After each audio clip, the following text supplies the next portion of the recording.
Anda tahu ada orang Belanda bernama Abdul Ghaffar atau Gopur?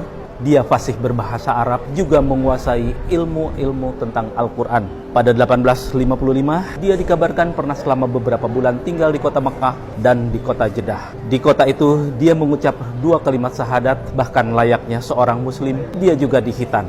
Ya, dia adalah Snoek Horgronje, seorang orientalis Belanda, sosok yang dipuja sekaligus dicerca oleh sejumlah kalangan.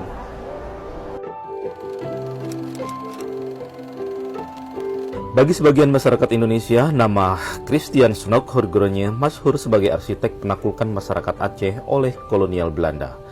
Pada 1891 hingga 1892, dia memang pernah tinggal di Aceh untuk mempelajari bahasa Aceh dan meneliti keadaan politik sosial masyarakat di sana. Berkat strategi darinya, pemerintah kolonial Belanda saat itu mampu menumpas perlawanan rakyat Aceh yang dipimpin oleh Teku Umar.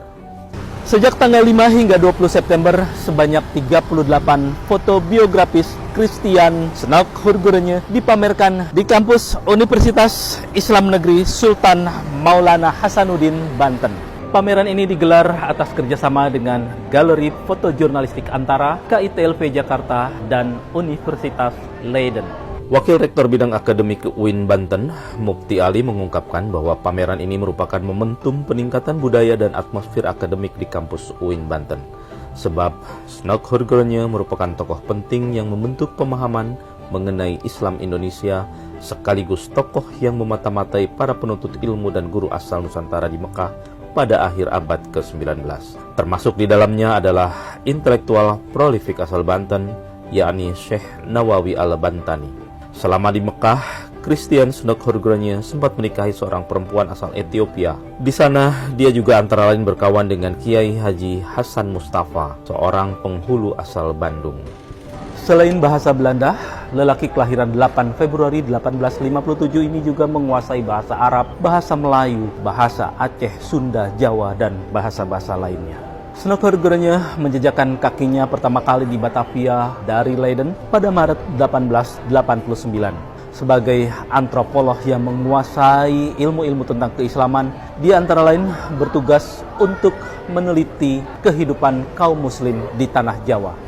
Selama 17 tahun di Hindia Belanda, selain menetap di Batavia dan Aceh, Snoek Horgronje juga pernah menetap selama beberapa tahun di Priangan. Di sana, dia 2 kali menikah dengan 2 perempuan pribumi.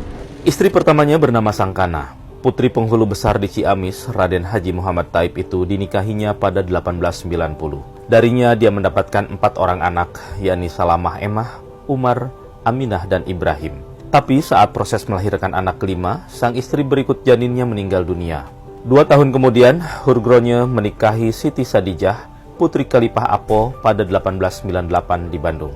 Dari pernikahannya itu, dia mempunyai seorang anak bernama Raden Yusuf.